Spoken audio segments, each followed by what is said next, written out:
أعوذ بالله من الشيطان الرجيم. بسم الله الرحمن الرحيم.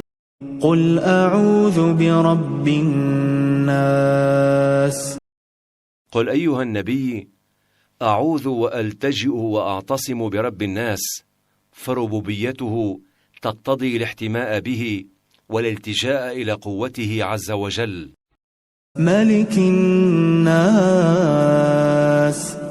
ملك الناس، المتصرف في شؤونهم، المدبر أمورهم، الحاكم عليهم، الغني عنهم، الذي لا يخرج عن ملكه شيء.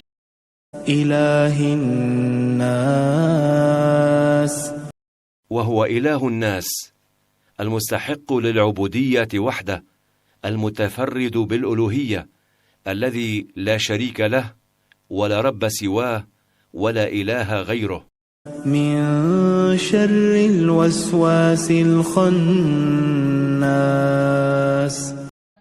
من أذية الشيطان الذي يوسوس عند غفلة الإنسان ويختفي إذا ذكر الرحمن. الذي يوسوس في صدور الناس. الذي ينشر الشك والشر في صدور العباد، ويبث في قلوبهم الفجور والفساد والانحراف. من الجنة والناس.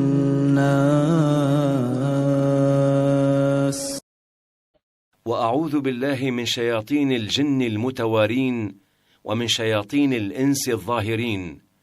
فشياطين الجن يحتمى منهم بالطهر والذكر، وشياطين الإنس بالدفع والحسنى والاعتصام بالملك الأعلى.